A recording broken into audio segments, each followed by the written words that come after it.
नाशिकमध्ये अवैधरित्या वास्तव्य करणाऱ्या 4 बांगलादेशी महिला व त्यांना बनावट ओळखपत्र तयार करून देणाऱ्या एजंटला गुन्हे शाखा युनिट 1च्या पथकाने ताब्यात घेतलाय। याबद्दल अधिक माहिती अशी की अंबड पोलीस स्टेशनकडील सहाय्यक पोलीस निरीक्षक प्रताप गिरी यांना गुप्त बातमीदारामार्फत बातमी मिळाली की खैरेमळा लक्ष्मीनगर येथे काही बांगलादेशी महिला अवैध कागदपत्राशिवाय वास्तव्यास आहेत। सदरची बातमी वरिष्ठ पोलीस निरीक्षक मधुकर कड यांना कळविली असता त्या अनुषंगाने वरिष्ठ पोलीस निरीक्षक मधुकर कड यांच्या मार्गदर्शनाखाली 2 पथक तयार करण्यात आली।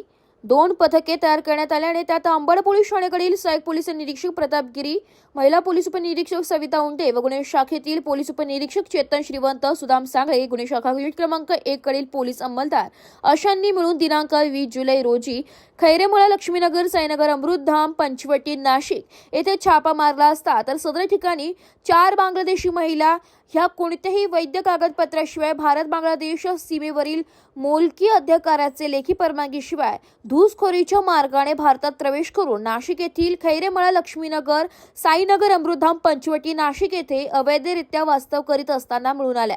तसेच त्यांच्याकडे भारतीय नागरिकत्वाची खोटी व बनावट आधार कार्ड सारख्या कागदपत्रे मिळून आली आहे। त्याबाबत अधिक विचारपूस केली असता त्यांना नवजीत भगवत दास, वय वर्ष 38, राहणार खैरेमळा लक्ष्मीनगर, साईनगर, अमृतधाम, पंचवटी, जगदीश मिस्त्री, राहणार आरंजंग, सुरत व 2 बांगलादेश येथील इसम यांनी वेगवेगळ्या राज्यामध्ये ही कागदपत्रे बनवून देऊन दिल्याबाबत सांगितले। सदर महिलांना त्यांची नाव व पत्ता विचारला असता त्यांनी त्यांची नावं माईशा हबीब शेख, वय वर्ष 22, राहणार बांगलादेश, निशान विहीद शेख, वर्ष 21, राहणार बांगलादेश, झुमूर हसन शेख, वर्ष 23, राहणार बांगलादेश, रिहान जलील गाझी, राहणार वर्ष 30, बांगलादेश अशांना पोलीस पथकाने ताब्यात घेतलं असून पुढील कारवाई सुरू आहे।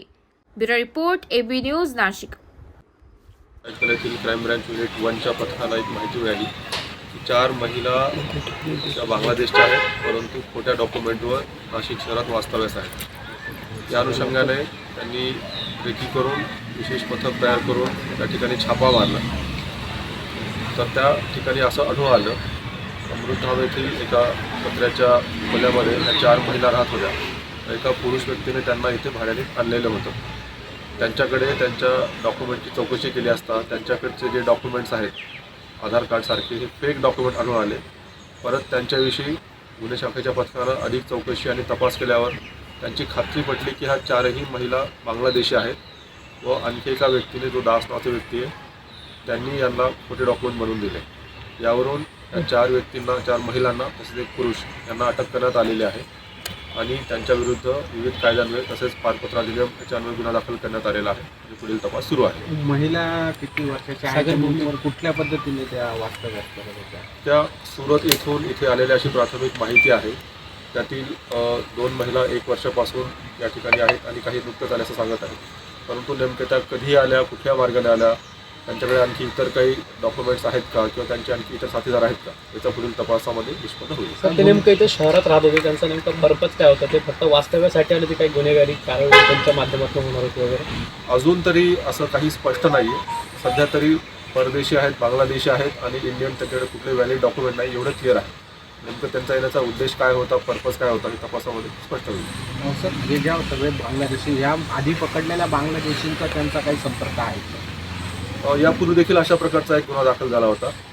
अजून तरी त्यांचा याच्याशी काही संबंध असल्याचं स्पष्ट होत नाही, परंतु तपासामध्ये स्पष्ट होईल की त्यांचा आणि यांचा काही संबंध आहे का। आपण काय कारवाई करणार? त्याच्यानंतर यांना गुवाहाटी न्यायालयापुढे हजर केलं जाईल आणि परत कोर्टाच्या निर्देशनाप्रमाणे पुढे डिपोटेशन वगैरे कारवाई होईल। सर, शेवटचा प्रश्न, ह्या ज्या 4 महिला आलेल्या आहेत, यांच्या व्यतिरिक्त काही महिला अजून येण्याची शक्यता होती का, किंवा याच्या अजून काही त्यांनी वेगवेगळ्या जिल्ह्यांमध्ये काही किंवा पुरुष आहेत का बांगलादेश? सध्या तरी ह्या 4 महिला आपल्या निदर्शनास आलेल्या आहेत। बांगलादेशींविषयी चौकशी आणि सर्च मोहीम सुरूच आहे कंटिन्युअसली। इतरही देखील ठिकाणी ही सर्च मोहीम अजूनही सुरू आहे आणि जर अशा प्रकारचं कुणीही विदाउट डॉक्युमेंट सापडलं तर त्यांच्यावर देखील कारवाई केली जाईल। आपल्या तपासात, प्राथमिक तपासात अशी काही माहिती देखील समोर आली की रॅकेट वगैरे होतं? तुम्ही सांगतायत की एक पुरुष देखील ज्यांनी खोटे कागदपत्र बनवून दिले होते, काही रॅकेट वगैरे होतं? सध्या तरी ह्या 4 जणींना इथे इंडियामध्ये आणण्यासाठी काही लोकांनी मदत केलेली आहे, त्यांची नावं देखील कळलेली आहे। त्यापैकी एक जण आपल्या ताब्यामध्ये आहे इतरही त्यांचे आणखी इंडियामध्ये आणण्यासाठी काही मदत असू शकतात, त्यांचा देखील शोध घेतला जाईल. ज्यांनी त्या महिलांना इथे राहण्यासाठी मदत केली किंवा वास्तव्यासाठी परमिशन दिली ज्या रूममध्ये, त्यांच्यावर काही कारवाई होणार का? ज्या व्यक्तीने त्यांना इथे आणलेलं आहे भाड्याने, तर जो कोणी व्यक्ती आहे त्याची देखील चौकशी करून त्यांच्यावर देखील जर शक्य झालं तर कारवाई केली जाईल. ओके.